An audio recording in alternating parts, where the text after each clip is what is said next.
예수 그리스도를 나의 구주로 고백하는 사랑하는 성도 여러분, 믿음 안에서 행복하십니까? 비록 우리는 제한된 수가 모일 수밖에 없는 시대에 살고, 어떤 이들은 지금 각자의 가정에서 온라인으로 예배를 드리고 있지만, 그러나 말씀을 가지고 살아가는 모든 성도는 어떤 상황 속에서도 복되며 참된 행복을 누리는 것을 믿으시기 바랍니다. 오늘 우리에게 주시는 말씀을 통하여 주 안에서 현재를 사는 그리스도인 되어 참된 행복을 누리는 성도의 삶 되시기를 소망합니다. 오늘 함께 보는 말씀은 야고보서입니다. 교회를 좀 다니신 분들이라면 야고보서 하면 생각나는 말씀이 아마 있을 건데요. 2장 17절의 말씀, 이와 같이 행함이 없는 믿음은 그 자체가 죽은 것이라. 아이고, 이렇게까지 표현하시면 참 큰일인데요. 근데 성경 말씀이란 말이에요. 어떻게 해야 할까요? 그래서 그런가 어떤 이들은 야고보서는 66권 성경 말씀 가운데 들어가면 안 된다, 이렇게까지 얘기하는 사람들도 있었습니다. 물론 지금은 그런 주장이 별로 의미는 없지만, 누가 받아주지도 않지만, 어떤 이유에서이든지 간에 야고보서는 부담스러운 것 같습니다. 그런데 정말 하나님의 말씀 중 어떤 것들은 우리에게 무거운 짐일까요? 아니면 혹시 다른 무엇이 문제인 것은 아닐까요? 일단 분명한 사실은 하나님의 말씀은 오류도 없고 변하지 않는다는 겁니다. 여러분, 이 사실이 우리에게는 무엇을 줍니까? 구원의 확신을 줍니다. 만약에 하나님의 말씀이 바뀔 수도 있다, 하나님은 약속했던 걸 철회할 수도 있다라고 한다면 어떤 문제가 생깁니까? 우리의 구원이 이게 지금은 예수 믿지만 사실 정말 내가 천국 갈 수 있을까? 이 구원의 문제가 흔들리기 시작합니다. 그렇기 때문에 하나님의 말씀은 정확무오하다라는 이 말씀은 이 구원받은 성도에게 있어서 굉장히 중요한 교리입니다. 자, 그렇습니다. 하나님의 말씀은 오류도 없고 변하지도 않습니다. 그랬더니 이 구원을 확실하게 주시는 하나님의 변하지 않는 말씀은 그래서 우리에게 좋으면서도 뭐다? 그러니 큰일 났다. 왜요? 야고보서도 행하지 않는 믿음은 죽은 것이다 라는 이 말씀도 변함없는 하나님의 말씀이기 때문에 그렇습니다. 계속 무시하고 넘어가자니 신앙적 양심이 찔리고, 그렇다고 너무 부담스러운 말씀 지키자니 참 어렵고, 오늘 말씀이 삶으로 사라지게 되는 법에 대해 여러분들에게 말씀을 드리고 싶습니다. 사랑하는 성도 여러분, 진리가 우리의 삶의 부담이 아니라 은혜로 누려지기 위해서는 우리는 말씀을 볼 때 반드시 지금 내가 사는 시대와 시간을 파악할 필요가 있습니다. 특별히 행함에 대한 부분을 말씀하는 야고보서를 볼 때는 더욱 그렇습니다. 왜냐하면 그리스도인으로서 어떻게 하면 하나님의 영광을 위해 살아갈 것인지 고민하는 것은 그리스도인 됨의 근본이기 때문입니다. 이 근본이 우리로 근심이 되게 하니 문제입니다. 예수 믿으며 행복해야 되는데, 예수 믿으면 믿을수록 말씀을 알면 알수록 부담스러워지는 우리의 신앙은 원래 그래야만 하는 것일까? 과연 예수 믿는 건 그런 것일까? 우리가 사는 시대와 시간이 중요하다 말씀을 드렸는데요. 왜냐하면 우리가 무엇을 할 것인가 하는 것은 바로 이 시대와 이 시간에 결정나기 때문입니다. 문제는 뭐예요? 우리는 이 시대를 우리의 선택과 상관없이 살아가야만 한다는 문제가 있다는 거예요. 말씀이 우리 시대에 들려지고 적용되지 않으면 결국 신앙이 행함으로 나타날 수 없게 되고 우리는 그래서 계속 부담스러워할 수밖에 없을 겁니다. 즉 시대를 파악하지 못한다면 2021년을 살면서 마치도 2000년 전 성경이 기록됐던 그 시대의 사람처럼 생각하며 살아가게 된다는 겁니다. 아니면 반대로 말씀의 참된 의미를 깨닫지 못하니 2000년 전의 말씀 이러면서 이 시대와는 뭔가 어울리지만 않을 것 같은 말씀으로 여기게 되니 말씀을 지킬 의무로부터 우리 스스로 자유함을 얻게 될지도 모릅니다. 지금 내가 사는 시대와 시간을 파악하는 것. 예를 한번 들어보겠습니다.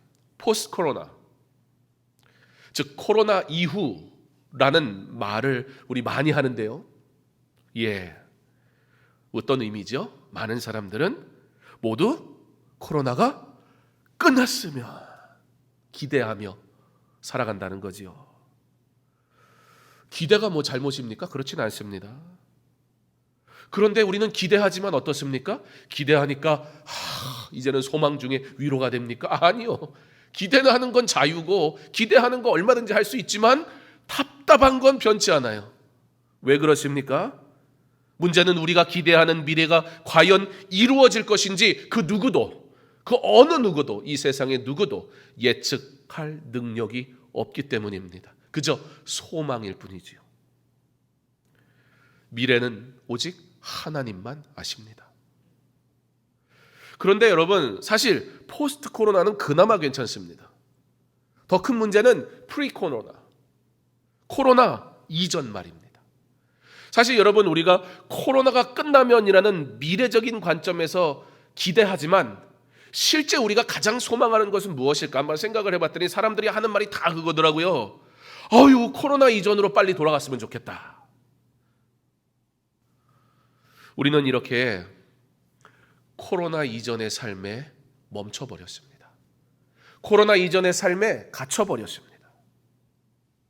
우리는 지금 코로나라는 시대와 시간을 좋든 싫든 현재로 살아가고 있는데 말입니다. 우리의 생각은 코로나 이전의 삶에 멈춰 있으니 현실은 코로나 시대를 사는 것이 너무 괴로울 수밖에 없습니다. 정말 코로나가 괴로운 것일까? 물론 코로나가 주는 문제도 있겠지요. 그러나 진짜 우리의 근심과 고민과 문제는 어디에서로부터 올까? 이 코로나라는 시대를 살고 있는 내가 코로나 이전의 삶으로 생각하고 말하고 행동하고 있으니 당연히 답답하고 괴로울 뿐입니다. 우리가 흔히 듣는 나 때는 말이야 라는 이 말이 현재를 사나 과거의 삶에 매여 있는 모습을 설명하는 아주 좋은 예다 생각이 듭니다. 사람들은 그렇게 얘기하지요. 나 때는 말이야. 그렇게 말하는 분들 싫다고. 너무 힘들다고 그 말 듣기. 그런데 생각해 보세요. 나 때는 말야라고 말하는 분이야말로 진짜 괴로운 사람입니다. 왜요? 나는 이 시대를 살고 있는데 더 이상 나를 인정해 주지 않아요. 나는 이 시대를 살고 있는데 더 이상 내가 할 수 있는 일이 없어요. 나는 이 시대를 살고 있는데 내가 말할 것은 추억 외에는 남겨져 있지 않다면 이 시대의 사람으로 살아간다면 그건 나이와 상관이 없습니다. 그런데 이 시대를 과거로 살아간다면 어떻게 보면 모든 세대가 나 때는 말이야 거기에 갇혀서 지금 이 코로나 시대를 살고 있으니 답답할 지경입니다. 물론 역사의식이 없고 과거를 잊으면 안 됩니다. 그러나 무슨 말입니까? 과거에 매여 있으면 현재를 살 수 없다는 말입니다. 그래서 요즘 나오는 말이 무엇이죠? 코로나 이전은 불가능하고 코로나 이후는 알 수 없고 그래서 with corona, 코로나와 함께라는 말이 이제는 보편화되기 시작했습니다. 이 시대와 시간을 배제한 채 돌아갈 수 없는 과거에 갇혀 있고 예측할 수 없는 미래에 막연한 소망을 두는 사람은 그저 과거를 그리워하거나 그래서 괴로워하거나 미래의 책임을 전가하며 다시 좋아지면, 그때가 오면 그러면 열심히 할 거야 이러면서 나태하고 게으를 것입니다. 행함이 없는 믿음은 죽은 믿음이라는 말씀에 대해 느끼는 부담이, 사실 이 말씀을 행하는 것이 하나님의 말씀은 어려워라며 지킬 수 없는 말씀을 우리에게 주신 것처럼 책임을 전가하고 회피하고 있지만, 사실 그보다는 하나님의 말씀을 따라 이 시대를 살아가는 자 된 그리스도인인 내가 그 말씀대로 살아갈 이 시대의 삶을 알지 못하고 알지 못하니 살지 못하는 것은 아닐까요? 정말 말씀이 무거운 짐이라 우리가 지킬 수 없는 것일까? 과연 하나님은 우리에게 그렇게 짐을 지워 주시는 분일까? 수고하고 무거운 짐진 자들아 다 내게로 오라 하셨는데, 왜 하나님의 말씀은 우리에게, 믿는 자 된 우리에게 이와 같이 버겁게 느껴지는 것들도 있을까요? 하나님의 말씀이 이 시대와 시간과 상관없이 내 뜻대로 살아가니, 내 뜻대로 사는 이 시대에 하나님의 말씀이 들어올 틈이 없습니다. 하나님의 은혜가 없어서가 아닙니다. 하나님의 말씀이 능력이 아니어서가 아닙니다. 실체는 내 삶에 하나님의 말씀이 사실 없기 때문입니다. 결국 하나님의 말씀이 없는 이 시대를 따라, 이 시대의 풍조를 따라 살아가는 성도는 결국 말씀과 충돌하고, 말씀이 불편하고, 말씀은 지킬 수 없는 것으로 느껴지게 되겠지요. 우리의 신앙의 삶을 여기 한번 접목해 보겠습니다. 지금 교회의 가장 큰 고민은 무엇입니까? 우리가 지금 현장에서 보고 있지 않습니까? 우리가 언제 이렇게 듬성듬성 앉아서 예배를 드렸어요? 2번 드리던 예배가 3번이 되고, 3부 예배 온 세가 다 같이 예배 드릴 땐 여기에 앉을 수 없어서 그냥 콱 메워서 저희 집에 있는 의자까지 들고 와서 예배 드렸던 날도 있었어요. 그런데 이 빈자리는 다 뭡니까? 지금 교회와 성도의 큰 고민은 바로 예배입니다. 예배. 그러면서 우리는 무엇이라고 얘기하고 있습니까? 우리는 언제 다시 예전처럼 함께 모여 예배 드릴 수 있냐라고 끝없이 질문하곤 합니다. 안타까운 마음, 예배 드리고 싶은 마음에 하는 이야기라는 거 잘 알고 있습니다. 그런데 문제는 뭐냐는 거예요. 소망을, 이 시대와 시간을 바르게 이해하고 그 가운데 하나님의 말씀에 소망을 두자는 거예요. 그런데 우리의 말들은 이미 언제 다시 예전처럼, 언제 무엇입니까? 미래입니다. 예측할 수 없는. 예전처럼 무엇입니까? 과거입니다. 돌아갈 수 없는 많은 교회와 성도들의 현재의 모습입니다. 그렇다면 돌아갈 수 없는 과거와 예측할 수 없는 미래 속에서 우리는 어떻게 신앙생활을 해야 할까? 성경은 하나님께 올려드리는 예배가 아주 중요하다고 우리에게 말씀해 주시지요. 그러니 무조건 현장 예배에 모여야 한다는 현장파 얼마든지 가능할 수 있습니다. 한편으로는 이웃과 성도들의 안전과 건강을 위해 우리가 어떤 수칙을 지키지 않으면 뭔가 문제가 되니까 예배가 수칙보다 덜 중요합니까? 그래서 우리가 안 모이는 것이 아닙니다. 그러나 이 시대의 그리스도인으로 본을 보이고 세상에 그리스도의 사랑을 나타내는 것이 우리의 주어진 사명이기 때문에 모이지 않으면서, 최소한으로 모이면서 주어진 법 테두리 안에서 온라인으로 또는 현장으로 최선을 다해 예배를 드리고 있는 것인데, 어떤 이들은 말합니다. 장소나 건물은 이제 필요 없다. 온라인으로 드리는 예배, 앞으로는 온라인 교회가 부흥할 거다. 도대체 부흥이 뭔지, 사람이 많아지는 게 부흥이라면 그럴지도 모르겠지요. 좋아요 많이 누르는 교회, 사람이 좋아요 눌러서 뭐합니까? 우리 주님이 좋다 하셔야지. 현장을 강조하던 온라인을 강조하던 문제는 무엇입니까? 예측할 수 없는 상황 속에서 우리는 어떻게 예배를 드려야 하며 왜 예배를 드려야 하는지 이 시대와 이 시간을 이해하지 않은 채 사람의 생각을 따라 정해버리는 이런 세태 속에서 과연 교회는 어떻게 예배하는 것이 옳을까? 이런 코로나 시대에 우리는 도대체 어떻게 말씀대로 예배할 수 있을까요?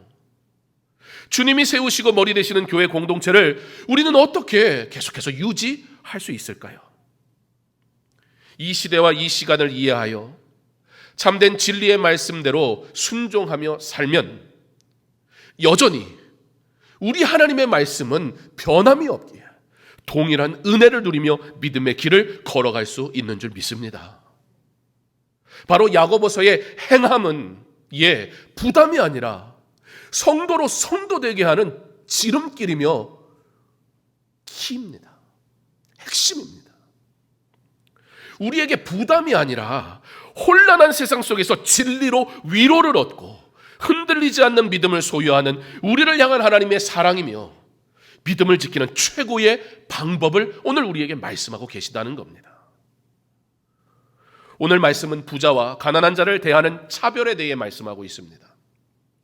만일 너희 회당에 금 가락지를 끼고 아름다운 옷을 입은 사람이 들어오고 또 남루한 옷을 입은 가난한 사람이 들어올 때에 너희가 아름다운 옷을 입은 자를 눈여겨보고 말하되 여기 좋은 자리에 앉으소서 하고 또 가난한 자에게 말하되 너는 거기 서 있든지 내 발등상 아래 앉으라 하면 너희끼리 서로 차별하며 악한 생각으로 판단하는 자가 되는 것이 아니냐. 그 시대와 시간을 통해 사는 그리스도인의 삶에 대해 말씀하고 있습니다. 그런데 이 시대와 이 시간을 이해하지 않은 채 그 시대와 시간으로만 말씀을 보게 되면 말씀의 적용이 잘못돼 버려요. 이 시대하고는 맞지 않으니 지금 우리의 삶과는 상관없는 말씀처럼 들릴 수도 있습니다. 또는 단순하게 가난한 자를 도와줘라, 부자는 다 내놔라, 성경이 그런 얘기하는 겁니까? 성경은 과연 어떤 도덕 수준에 대해 우리에게 가르쳐주는 그런 책일까요? 우리는 여기서 차별이 무엇을 의미하는지 먼저 볼 필요가 있습니다. 1절 말씀은 내 형제들아 영광의 주 곧 우리 주 예수 그리스도에 대한 믿음을 너희가 가졌으니 사람을 차별하여 대하지 말라. 사람을 차별하여 대하지 말라는 이 말씀 전에 먼저 우리에게 주어진 말씀이 무엇이냐? 영광의 주. 우리가 사람을 차별하여 대하지 말아야 될 근본적인 이유가 어디에 있냐는 거예요. 도덕법이 아니에요. 이 세상의 윤리 그런 게 아니라고요. 내 형제들아 영광의 주 곧 우리 주 예수 그리스도에 대한 믿음을 너희가 가졌으니 영광 받으셔야 할 우리 주님으로부터 믿음을 받은 자 된 너희들아, 너희들은 차별하는 자가 이제는 될 수 없는 거다, 그 말이에요.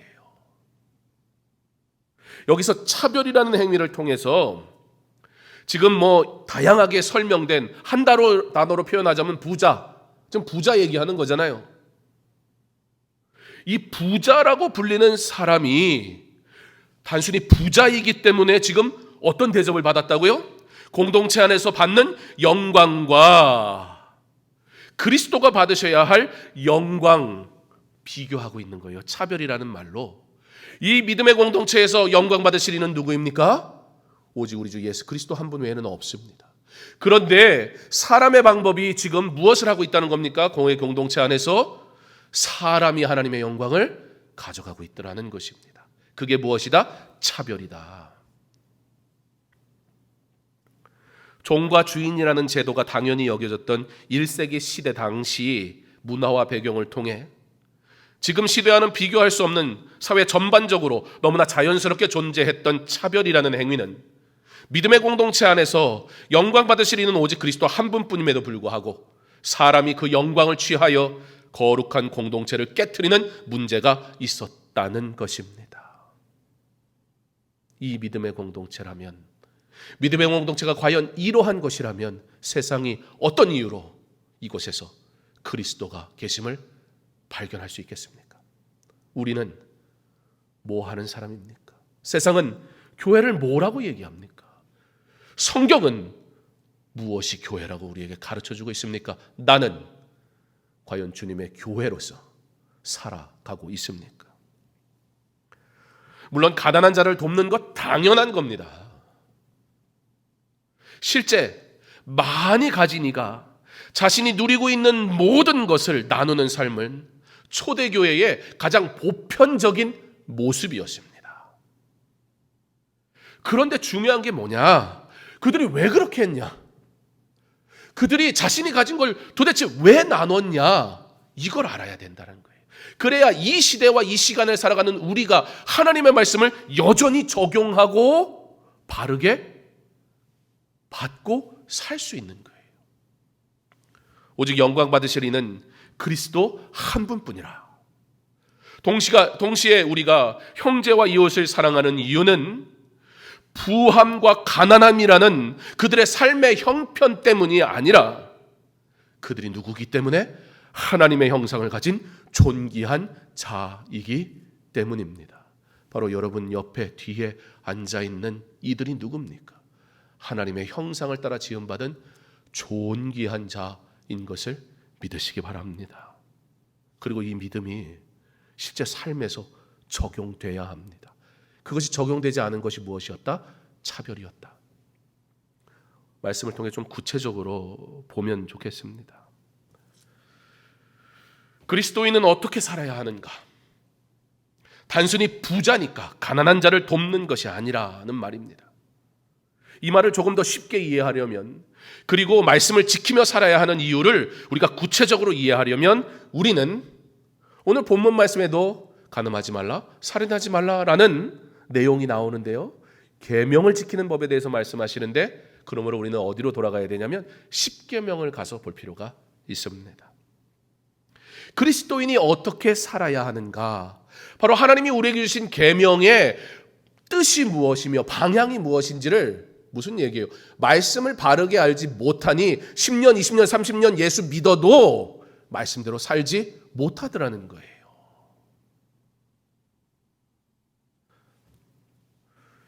유대인들은 10계명을 해석하면서 이런 방식을 취합니다. 구약 성경은 유대인의 성경 해석 방법에 대해서 우리가 많이 연구할 필요가 있어요. 신약은 그들하고 상관이 없지만 구약은 그들이 누구보다 깊이 연구했기 때문에 그들의 하나님의 말씀이잖아요. 오랜 세월 동안.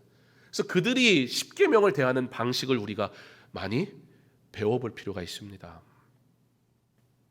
유대교를 믿어도 된다는 소리가 아니에요. 그들은 신약이 없고 예수 그리스도를 안 믿으니까 여전히 메시아가 오기만을 기다리니 얼마나 안타깝습니까?